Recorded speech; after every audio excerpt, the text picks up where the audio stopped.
A história é sobre o meu padrinho Ricardo, que foi marinheiro como mandava a tradição da família. O pai dele, o avô e o bisavô, todos foram homens do mar. Ser marinheiro para eles era quase um código sagrado. Mas houve uma viagem que mudou tudo.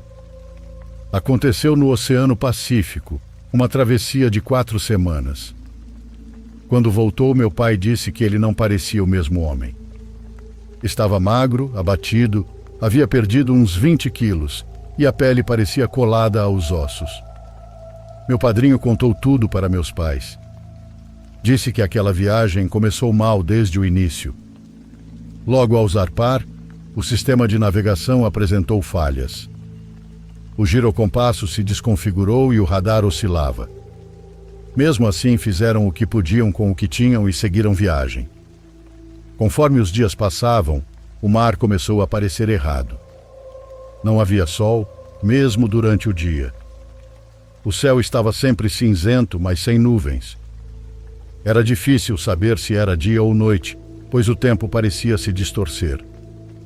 Alguns marinheiros diziam sentir como se o tempo tivesse parado. Então, um dos marinheiros, um rapaz jovem, adoeceu com uma febre altíssima.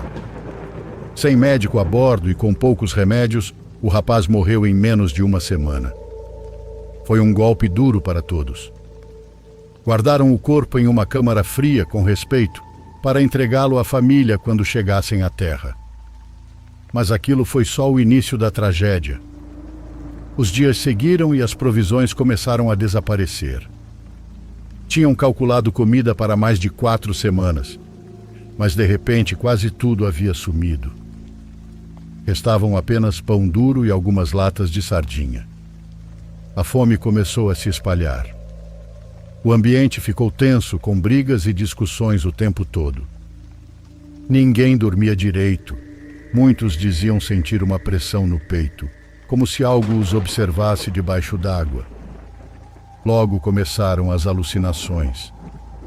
Sem sono, comida e em desespero, viam o mar sumir e se transformar num campo escuro e infinito. Ali ouviam as vozes de entes queridos, mas não dos vivos, e sim dos mortos. As vozes chamavam por eles, pedindo que saltassem no mar para se reunirem com eles. Ninguém teve coragem de pular, mas o medo estava corroendo todos. Até que, em meio à fome, um marinheiro idoso sugeriu comer o corpo do companheiro morto. Disse que era a única forma de sobreviver. Todos ficaram horrorizados. Meu padrinho foi o primeiro a gritar que aquilo era loucura, uma abominação. Ninguém aceitou a ideia. O velho se calou, mas dias depois as coisas pioraram. Uma noite, quase chegando à terra firme, ouviram barulhos vindos do compartimento onde o corpo estava guardado. Foram investigar e o que viram os deixou em choque. O velho estava ajoelhado, devorando o corpo. Tentaram detê-lo, mas era impossível. 3 homens fortes o seguraram, e mesmo assim não conseguiam movê-lo. Entre golpes, conseguiram arrastá-lo até o convés e, tomados de horror, o atiraram ao mar. O velho não gritou, não se debateu, apenas afundou na água e nunca mais foi visto. Depois lançaram também o corpo do companheiro ao mar, envolto em uma lona. Ninguém disse uma palavra. 2 dias depois, chegaram à costa, amarelos, magros, com os olhos vazios. Meu padrinho nunca mais foi o mesmo. Aquela foi sua última viagem. Renunciou ao mar, rompendo a tradição da família. Seu pai o chamou de fraco e rompeu todo o contato. Nunca mais se falaram. Meu padrinho morreu há alguns anos, mas sempre o admirei. Sobreviver àquilo. Não sei como conseguiu. Para mim, ele foi um homem corajoso, mesmo que o pai não o visse assim.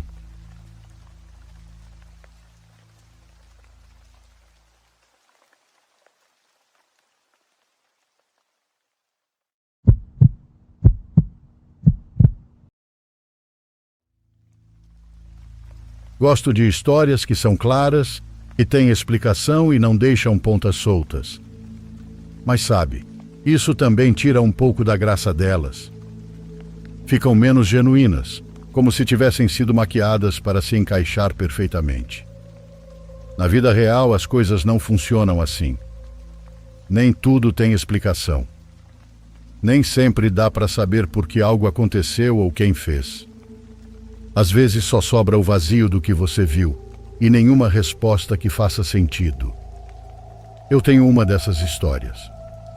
Aconteceu comigo, com a minha família e com um pobre homem que se pintava de palhaço e fazia shows em festas infantis. Faz uns 16 anos e ainda hoje sentimos as consequências daquele dia. Acho que é algo com o que vamos ter que conviver para sempre. Tudo começou quando minha mãe teve a ideia de fazer a festa de aniversário do meu irmão numa fazenda. Ela dizia que lá o ar era mais limpo, que as crianças poderiam correr livres sem tanto perigo como na cidade e que, além disso, era barato alugar um espaço. Então ela organizou tudo: comida, bolo, meus tios, meus primos e até alguns amigos dela que tinham filhos. Tudo muito familiar. A festa foi ótima e, pelo que eu vi, não houve nenhum problema. As crianças corriam entre os pinheiros, os adultos bebiam cerveja e cuidavam da carne no churrasco. Meu irmão estava radiante. Minha mãe tinha contratado um palhaço para animar a festa, mas ele nunca apareceu. Naquele tempo eu nem percebi que alguém estava faltando. Soube disso depois. Sendo criança, tudo o que eu via era bolo, presentes e balões. Mas minha mãe ficou preocupada. Ela tinha dado todas as instruções de como chegar. O local era um daqueles parques à beira da estrada, todos muito parecidos, com brinquedos de ferro descascado e bancos de cimento. Mesmo que quisesse ligar para ele, não havia sinal de celular por lá. Então minha mãe só conseguiu pensar que o palhaço tinha se perdido ou simplesmente desistido de ir. Ainda assim, ficou um bom tempo olhando para a entrada do parque e esperando. Mas o homem nunca apareceu. Na volta já era perto das 5 da tarde. Aquela hora em que a luz começa a sumir e o mato se enche de sombras. Íamos todos na caminhonete, cansados, mas felizes. Minha mãe estava no banco do passageiro quando de repente se endireitou, olhou para fora e disse para o meu pai parar o carro. Ela tinha visto um veículo parado no acostamento. Meu pai reduziu, parou mais adiante, ligou o pisca-alerta e deu ré. Paramos logo atrás de um Fusca azul marinho, antigo, mas bem pintado. O detalhe é que ele estava vazio. Dos dois lados, com adesivos novos, o carro exibia o nome de um negócio de animação de festas infantis. Tudo para sua festa, banquetes e animação. Era exatamente o mesmo nome que minha mãe tinha visto no cartão de visita e o mesmo número que ela havia ligado uma semana antes para contratar o palhaço. Ele não apareceu, mas o carro estava ali. Ou melhor, tinha estado ali, porque mesmo depois de meu pai buzinar várias vezes e esperar uns 15 minutos, ninguém apareceu. A estrada estava deserta e só passava de vez em quando um táxi ou um caminhão pequeno. O Fusca continuava lá, parado, com os vidros embaçados. E agora? O que a gente faz? Com quem a gente fala? Perguntou minha mãe, olhando para os lados. Mais adiante, quando o celular do meu pai finalmente pegou sinal, eles começaram a ligar. Primeiro direto para o número do palhaço. O número que você discou não está disponível ou está fora da área de serviço. Tente novamente mais tarde. Tentaram várias vezes. Nada. Ligaram para o telefone do negócio e ninguém atendeu. Eles decidiram avisar a polícia quase saindo da estrada de terra. Lembro bem da discussão. Minha mãe queria descer e acompanhar os policiais na busca, procurar entre as árvores, nas clareiras e até atrás das pedras. Dizia que se sentia responsável, afinal ela tinha sido quem o contratou. Mas meu pai não deixou. Disse que o homem era adulto, que não fazia sentido se perder ali do lado da estrada e que aquilo não era problema nosso. Os dois tinham um pouco de razão. No fim, minha mãe foi com os policiais e meu pai levou eu e meu irmão para casa. O caminho inteiro ele dirigiu bravo, com as mãos firmes no volante. Eu fiquei olhando pela janela, com uma pergunta que me perseguiu por anos. Por que meu pai não queria ajudar aquele homem? Minha mãe voltou só de madrugada e a gente nem percebeu. Depois escutei ela contando que nunca conseguiu achar o Fusca azul. Os policiais disseram que provavelmente ele já tinha ido embora, e então ela falou algo que fez o meu pai se acalmar. Talvez ele só tenha parado para ir ao banheiro e a gente ficou perturbando o pobre coitado. Os dois concordaram com isso e seguiram em frente. Mas eu nunca esqueci. Fiquei com aquela imagem de um homem vestido de palhaço, caminhando sozinho à meia-noite pelo bosque. Imaginava o rosto cansado, coberto por uma tinta borrada de suor, e o sorriso pintado a pincel grosso. 3 meses depois voltamos àquele lugar. Dessa vez só meus pais, meu irmão e eu. Passamos o dia num outro parque e fomos embora cedo, ainda com o céu claro. Foi minha mãe quem o viu de novo. O Fusca estava lá, mas já não era o mesmo. O carro do palhaço estava caído numa vala ao lado da estrada, inclinado, como se tivesse sido empurrado ou como se a própria terra o tivesse puxado, pouco a pouco, até engoli-lo. A pintura estava opaca e os vidros sujos, difícil enxergar o interior. Dessa vez meu pai desceu do carro sem discutir e minha mãe o acompanhou. A tensão era diferente. Eles se olharam por um instante, como se aceitassem que não havia mais nada a fazer, apesar da cena assustadora. O carro estava vazio, igual da outra vez, mas o silêncio que carregava a ideia do que poderia ter acontecido com aquele homem era ainda mais pesado do que antes. Eles voltaram para a caminhonete e ninguém disse nada no caminho de volta. Eu observava minha mãe de relance e, embora ela não dissesse uma palavra, era evidente que se sentia culpada. Culpada por tê-lo contratado, embora no fundo isso não fosse totalmente culpa dela. Talvez a causa, mas não a culpa. O que realmente a consumia era o fato de que naquela noite, dentro da viatura, ela não conseguiu encontrar aquele carro. Pesava nela não ter levado os policiais ao lugar certo, não ter insistido mais, porque talvez se tivesse se certificado tivessem achado ele. Mas não. E aqui termina a história? Não, senhor. Um dia voltamos lá de novo, mas isso foi depois de uns 3 anos.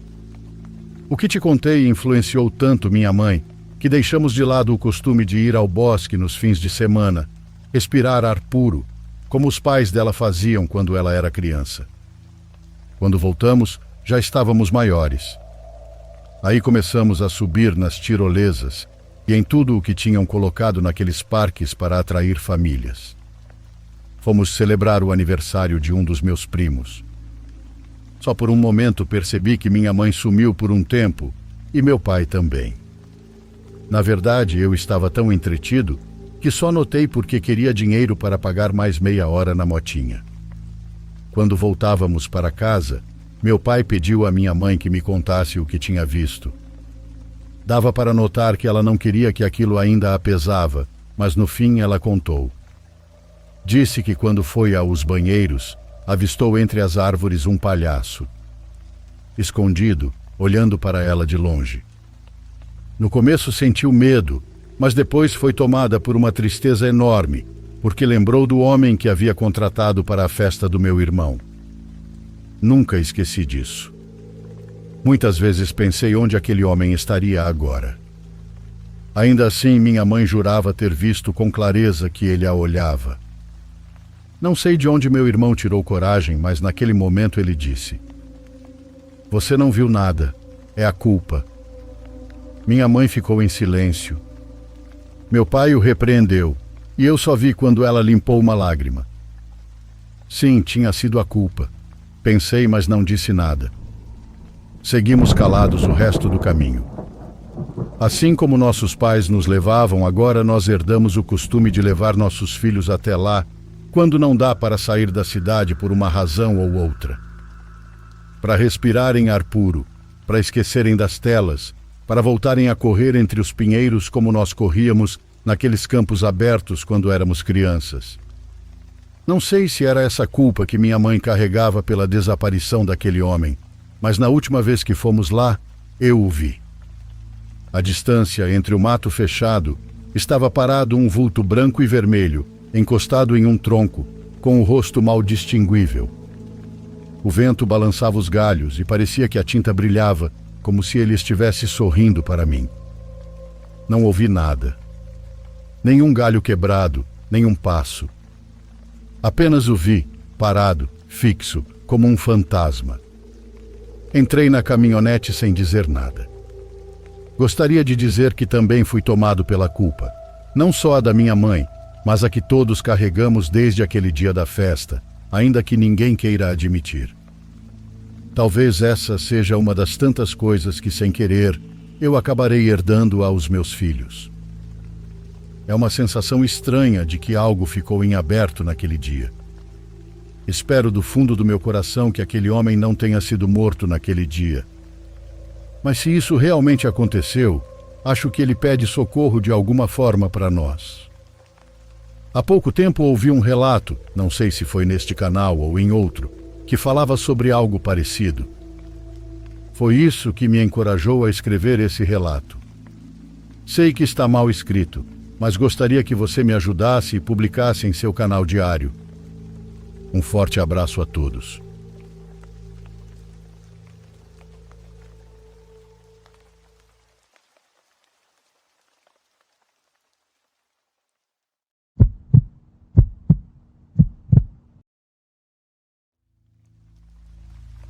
Em 2016, eu fiz uma viagem até a antiga cabana do meu pai. Ela ficava a cerca de 6 horas de distância, no meio da floresta, nos arredores da cidade onde ele cresceu. É uma cidade que naquela altura já nem existia mais de verdade. Era apenas uma fileira abandonada de estruturas ao longo de uma estrada deserta. Nós nunca íamos muito até a cabana dele, porque ele dizia que não havia motivo para isso depois que a cidade morreu. Mas depois que ele faleceu, achei que seria uma boa ideia visitar o lugar que ele mesmo construiu. Eu sabia que a cabana provavelmente estaria em péssimo estado e queria tentar restaurá-la, pelo menos um pouco, só para mantê-la de pé e preservá-la o máximo possível. De certa forma, eu esperava que a viagem também me ajudasse a clarear a mente e me desse um pouco de paz e silêncio. Dirigi até lá e estacionei o carro atrás de um posto de gasolina abandonado. Depois segui por uma trilha estreita e acidentada que serpenteava por cerca de 3 quilômetros até a cabana. Levei comigo todo o equipamento de acampamento e as ferramentas de que precisaria para o trabalho. Parte de mim sabia que talvez a cabana já tivesse desabado, então eu estava preparado para passar a noite em uma barraca, se fosse necessário. Por sorte, depois da longa caminhada pela mata, encontrei a cabana ainda de pé. Ela ficava em uma pequena clareira entre as árvores. Era uma construção retangular simples, feita de troncos, com trepadeiras e vegetação cobrindo as paredes externas. Quando entrei, percebi que a porta não tinha tranca. Por dentro, o lugar estava em péssimas condições. Havia lixo espalhado por todos os lados, um cheiro de mofo e de abandono que enchia o ar. Ficava claro que, em algum momento, alguém havia descoberto que aquele lugar estava desocupado e provavelmente o usou para se abrigar. Não havia sinais de presença humana há pelo menos uns 2 anos. Empurrei o que pude para um canto, limpando um espaço plano para deixar minhas coisas.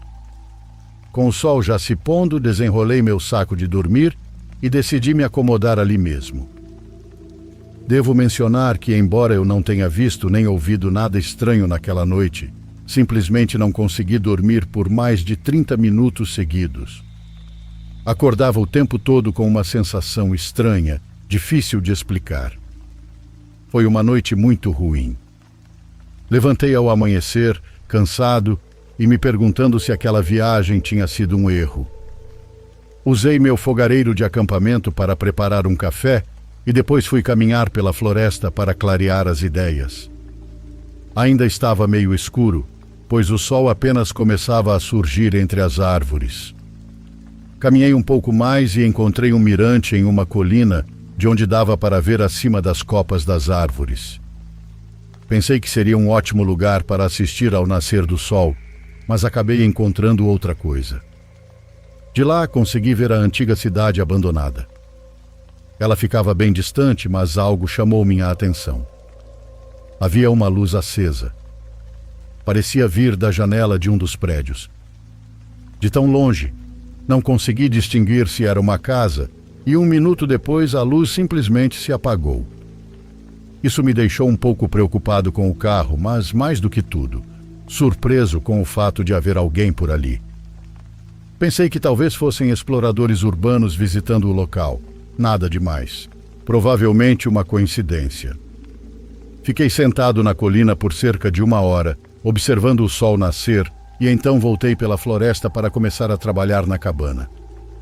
A primeira coisa a fazer era limpar e vedar o exterior, mas o tempo todo, enquanto eu trabalhava, aquela sensação estranha da noite anterior voltava. Sempre que eu olhava para a floresta atrás de mim, uma inquietação me tomava. Demorei um pouco para perceber o que estava sentindo, mas quando entendi, me arrepiei. Eu tinha a sensação de que não estava sozinho. Continuei o trabalho, mas constantemente olhava por cima do ombro. A ideia de haver alguém mais ali parecia impossível. A cidade, sim, podia ter algum curioso, mas ali, no meio do nada, entre árvores e uma cabana em ruínas. Tentei convencer a mim mesmo de que era só o nervosismo. Nada mais. Quando o sol começou a se pôr, entrei e testei o velho fogão a lenha. Essas coisas parecem eternas. Funcionou sem problemas e logo aqueceu a cabana. Sentei-me perto dele, observando as chamas e ouvindo o crepitar da lenha enquanto pensava no meu pai, na viagem e na vida em geral. Mas algum tempo depois, o estalo do fogo foi acompanhado de outro som. Um som parecido, mas vindo de fora. Um pisar nas folhas secas vindo da frente da cabana. Virei a cabeça e fiquei escutando. Levei alguns segundos para perceber que não era um animal selvagem. Era alguém. Um ser humano. E percebi isso exatamente quando a pessoa chegou até a porta. De repente, o fogão pareceu 10 vezes mais barulhento, atrapalhando minha audição. E então, bateram a porta. Logo em seguida, uma voz chamou por um nome que me fez congelar completamente. O homem do lado de fora chamou pelo nome do meu pai. Por um momento, tudo parou. Senti um impulso estranho, como se aquela voz me puxasse, me fazendo levantar e ir até a porta. Como ele sabia o nome do meu pai? Sem conseguir me conter, perguntei quem era. A pessoa hesitou. Acho que percebeu pela minha voz que eu não era quem ele esperava. Então respondeu: Sou um velho amigo do homem que construiu esta cabana. Cheguei mais perto da porta, tomado por um desejo súbito de conversar com alguém que tivesse conhecido meu pai. Mas ao mesmo tempo, algo dentro de mim me impediu de abrir. Por que aquele homem estaria ali? Perguntei o que ele fazia naquela região, e ele respondeu que morava na cidade antiga, logo abaixo. Depois de pensar um pouco, resolvi contar que eu era filho do homem que ele procurava e que meu pai havia falecido. Do outro lado da porta, a pessoa ficou em silêncio por um momento e então disse: Sinto muito, garoto. Queria poder ter visto ele mais uma vez. No início, aquelas palavras me pareceram sinceras, mas logo senti algo estranho na voz dele. Não havia tristeza genuína, era diferente. Antes que eu pudesse dizer qualquer coisa, ele continuou, quase como se soubesse que eu estava começando a desconfiar. Por que não abre a porta? A gente podia conversar. Seria bom compartilhar o fogo. Apesar do tom calmo, havia uma urgência sutil nas palavras dele. Algo em mim dizia que ele não estava sendo verdadeiro. Sim, ele conhecia o nome do meu pai e estava numa cidade onde ele havia vivido. Mas e se isso fosse só uma armadilha? Enquanto eu hesitava, sem saber o que responder, ele insistiu novamente. Abre a porta, garoto. Bateu outra vez, agora com mais força. A voz perdeu a gentileza e se tornou mais agressiva. Dei alguns passos para trás, me afastando da porta. Vai me deixar morrer aqui no frio? Ele gritou. É isso que seu pai faria. Meu coração disparou e peguei minha faca dentro da mochila. Do outro lado, ele continuava batendo e lançando ameaças, abandonando completamente o disfarce de amigo. Aquele tormento pareceu durar uma eternidade. Até que de repente ele deu um soco na porta, gritando algo, e então o som dos passos começou a se afastar, indo de volta para a floresta. Passei o resto da noite acordado, com a mente a mil, escutando cada ruído. Quando o sol nasceu e não havia mais sinal de ninguém, arrumei tudo às pressas, peguei minha mochila e corri para longe da cabana. Tive sorte de encontrar meu carro intacto. Entrei e dirigi sem parar até em casa. Eu tinha a esperança de que aquela viagem me trouxesse respostas, ou ao menos alguma paz. Mas no fim voltei com ainda mais perguntas. Não sei quem era aquele rapaz, o que realmente queria, ou como ele sabia o nome do meu pai. Mas algo dentro de mim diz que as intenções dele não eram boas.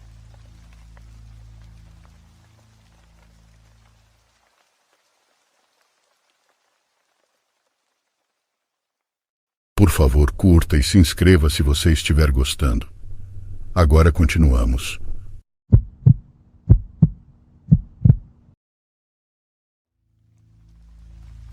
Existem experiências que marcam a vida de qualquer pessoa e a minha foi uma dessas. Foi algo que me fez compreender que o mal existe de formas que nem sequer conseguimos imaginar. Durante muito tempo eu me recusei a falar sobre isso. Mas agora, tantos anos depois, sinto que é hora de contar o que vivi naquela noite, em Vila de Leyva, na Colômbia. O medo que senti foi tão intenso que ainda hoje, quando me lembro, meu corpo reage de um jeito que não consigo controlar. Minhas mãos suam e minha respiração fica curta. Naquela noite descobri que há coisas neste mundo que simplesmente não deveriam existir. Naquela época eu tinha 20 anos e morava com meus pais em uma casa perto do centro da vila. Trabalhava ajudando minha mãe na pequena loja que tínhamos e os dias seguiam normalmente, até que começaram os rumores.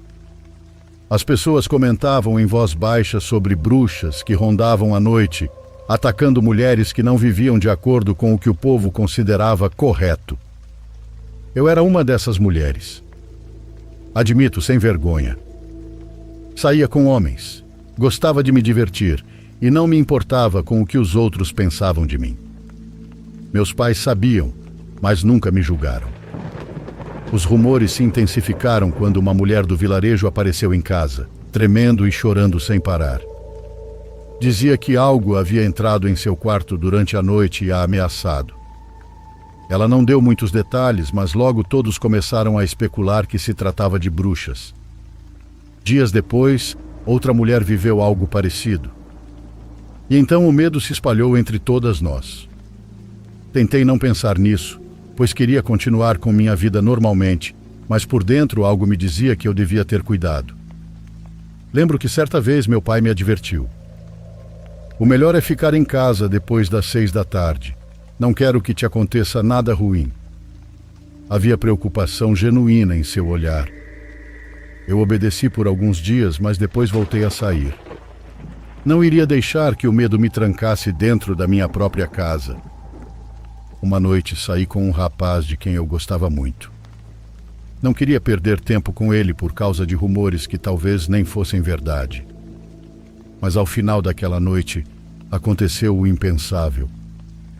Eu já estava deitada depois de voltar de um encontro com ele e algumas amigas. Meus pais dormiam quando cheguei, então entrei em silêncio e me deitei de lado, como sempre fazia. Fechei os olhos, pronta para dormir, mas algo dentro de mim me mantinha desperta. Era um pressentimento estranho, como se eu soubesse que algo não estava certo. Tentei ignorar, mas a sensação ficava cada vez mais forte. Passou quase 1 hora e eu ainda não conseguia dormir. Meu corpo estava tenso, alerta, como se esperasse que algo fosse acontecer a qualquer momento. Foi então que ouvi uma respiração, que não era a minha. Vinha de trás, bem perto, quase colada às minhas costas. No início achei que era coisa da minha cabeça, mas o som era muito nítido. Era uma respiração e estava muito próxima do meu pescoço. Meu corpo se paralisou por completo. Tentei me mover, mas não consegui. Era como se alguma coisa me mantivesse imóvel. O medo me dominou de um jeito que nunca tinha sentido antes. Meu coração batia tão forte que pensei que fosse explodir. A respiração continuava, cada vez mais próxima, e então ouvi algo que me gelou a alma. Era uma voz horrenda que sussurrou no meu ouvido: "Não se vire." O tom era tão assustador que as lágrimas começaram a escorrer dos meus olhos sem que eu conseguisse conter. Não sei quanto tempo passou, talvez segundos ou minutos, mas pareceu uma eternidade. A voz repetiu: "Se quiser continuar viva, não se vire." Eu queria gritar, pedir ajuda, mas minha boca não respondia. Na minha mente só havia uma pergunta: o que era aquilo atrás de mim? A curiosidade começou a vencer o medo. Mesmo com a advertência, algo dentro de mim precisava saber o que estava ali. Reuni toda a força que me restava e comecei a me virar, lentamente. Cada centímetro que movia parecia um tormento, e quando finalmente consegui virar o rosto por completo, vi algo que não deveria existir.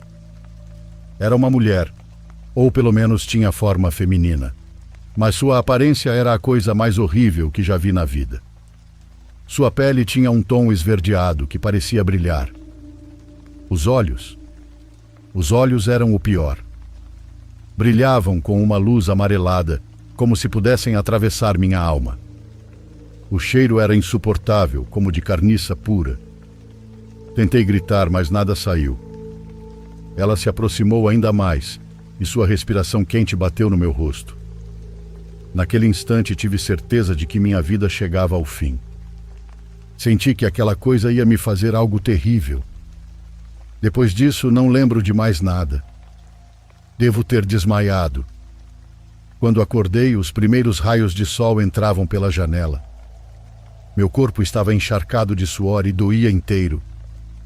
Olhei em volta esperando ver aquela coisa, mas o quarto estava vazio, exatamente como eu havia deixado. Levantei rápido e vasculhei cada canto, mas não havia sinal de que algo tivesse estado ali. Desci correndo e contei tudo aos meus pais.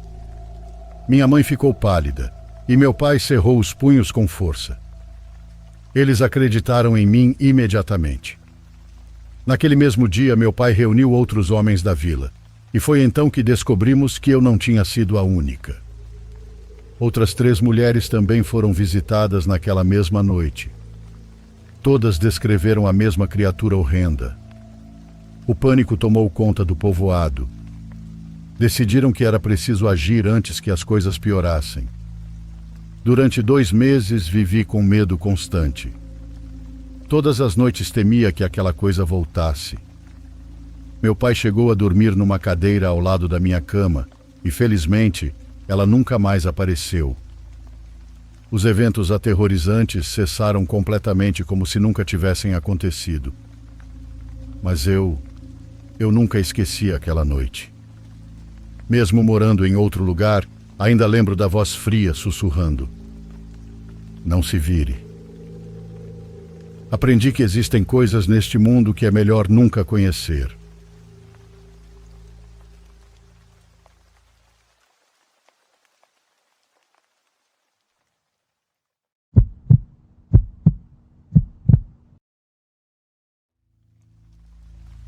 Eu estava hospedado com meu irmão em uma cabana no norte de Montana. Ela ficava em um vale entre as montanhas, escondida entre as árvores. Tanto eu quanto meu irmão John éramos muito ligados à vida ao ar livre, então esse tipo de viagem era bem comum para nós. Passávamos o tempo no meio do mato, fazendo trilhas e explorando os arredores. Por causa da longa viagem, passamos o primeiro dia mais devagar, apenas curtindo a cabana e apreciando a paisagem sem nos afastar muito dali. Acho que era por volta de 5:30 da tarde quando John decidiu dar uma volta antes de escurecer. Não prestei muita atenção, só olhei para ele quando saiu e disse: "Tá bom." Ele não levou mochila nem nada, então eu sabia que era apenas um passeio rápido. Me recostei de novo no sofá, perto da lareira, quase cochilando, exausto depois de ter dirigido a maior parte do caminho.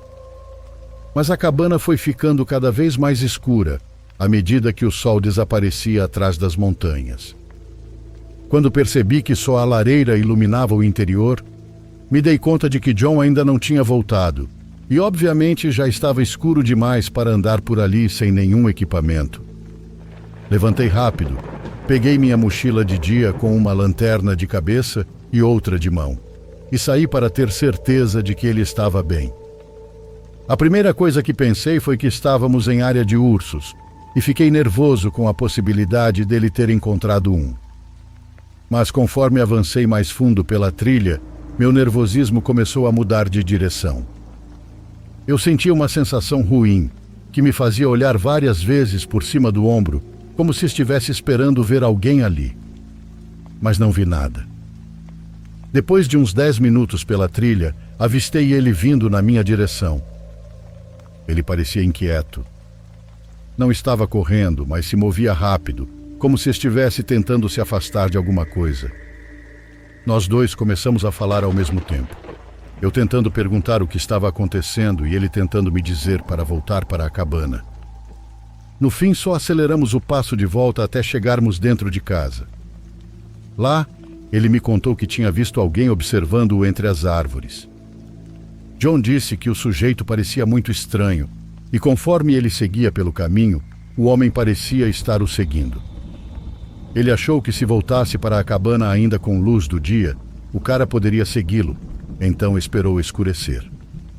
John, talvez por ser o irmão mais velho, me tranquilizou dizendo que provavelmente não era nada e que ele só estava sendo cauteloso.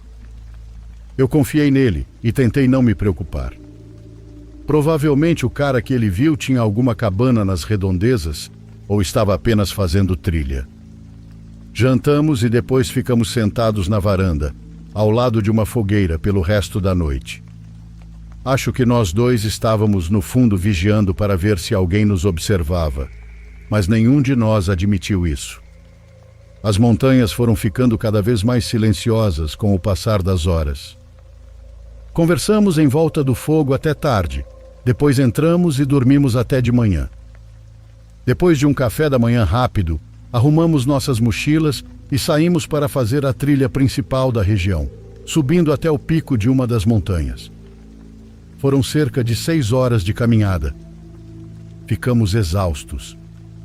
A última hora voltando para a cabana pareceu não acabar nunca. Quando chegamos, John jogou a mochila no chão e disse que ia tomar banho. Eu fiquei esperando no sofá. A cabana tinha apenas 2 cômodos e um banheiro, então eu tinha que esperar minha vez. Eu estava deitado ali havia só 1 minuto, quando de repente lembrei do sujeito que meu irmão tinha comentado no dia anterior.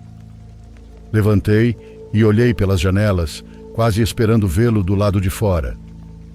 Voltei para o sofá, mas me senti estranho de repente. Alguns minutos se passaram tentando entender o que eu estava sentindo, até perceber que o barulho da bomba d'água do chuveiro ainda não tinha começado. John? Nenhuma resposta. Levantei e fui pelo corredor em direção ao quarto. Bati na porta e chamei de novo. Senti um arrepio ao abaixar a mão e entreabrir a porta. Abri devagar, só alguns centímetros, e vi meu irmão pelo vão. Ele estava ajoelhado no canto do quarto, com os olhos bem abertos olhando para mim, balançando a cabeça e me dizendo para ir embora. O medo no olhar dele era tão perturbador que até hoje está gravado na minha memória. Uma cena horrível que eu queria nunca ter presenciado. Empurrei a porta por completo e vi um homem parado a poucos passos dele. Ele também tinha os olhos arregalados, mas de um jeito perturbador. Usava roupas rasgadas e sujas, com o cabelo longo. Naquele momento não tive tempo para pensar. Meu instinto falou mais alto e eu precisava pará-lo. Corri na direção dele e só quando estava a poucos passos, vi que ele levantava um revólver da lateral do corpo. Eu o derrubei com um golpe e John imediatamente entendeu o que fazer. Nós dois lutamos para tirar a arma dele e conseguimos imobilizá-lo parcialmente. Juro que aquele homem parecia selvagem. Gritava, urrava e arranhava tentando se soltar. Nunca tinha visto nada parecido. Ele não parava, então demoramos para entender como escapar daquela situação. Decidimos que John, por ser bem mais forte, o seguraria enquanto eu preparava o carro. Fiz isso rápido, jogando nossas coisas dentro. Elas já estavam praticamente arrumadas por causa da trilha que fizemos. Liguei o carro e deixei tudo pronto. Voltei para dentro e tentamos amarrá-lo com qualquer coisa que encontramos pela cabana, apenas o suficiente para ganharmos tempo e fugirmos. Obviamente levamos a arma conosco. Dava para ouvir os gritos dele de dentro da cabana enquanto nos afastávamos de carro. Assim que tivemos sinal de celular, ligamos para a polícia. Mas quando os oficiais chegaram à cabana, tudo o que encontraram foram os pedaços do que usamos para amarrá-lo espalhados pelo chão. O homem tinha desaparecido. Meu irmão contou que quando entrou no quarto para tomar banho, foi surpreendido e mantido sob a mira de uma arma. O sujeito mandou John me chamar para o quarto. Meu irmão recusou, sabendo que estaria me entregando sem chance alguma se o fizesse, mas eu entrei mesmo assim. Nós ainda comentamos como foi insano eu ter me jogado sobre aquele homem. Honestamente, nem consigo explicar, mas pode ter sido isso que nos salvou naquela cabana. Agora, a única pista que as autoridades têm sobre quem era aquele sujeito é a arma que entregamos. Eles descobriram que ela estava registrada no nome de um homem desaparecido havia 5 anos, a cerca de 80 quilômetros de onde estávamos. Mas pela descrição que demos do homem que nos atacou, parecia ser outra pessoa.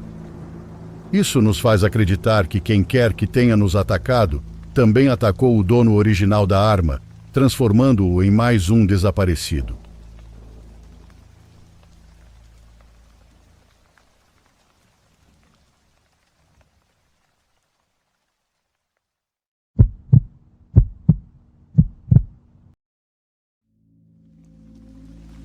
Recebi um contrato para supervisionar a restauração de alguns edifícios antigos, em um vilarejo na Bahia.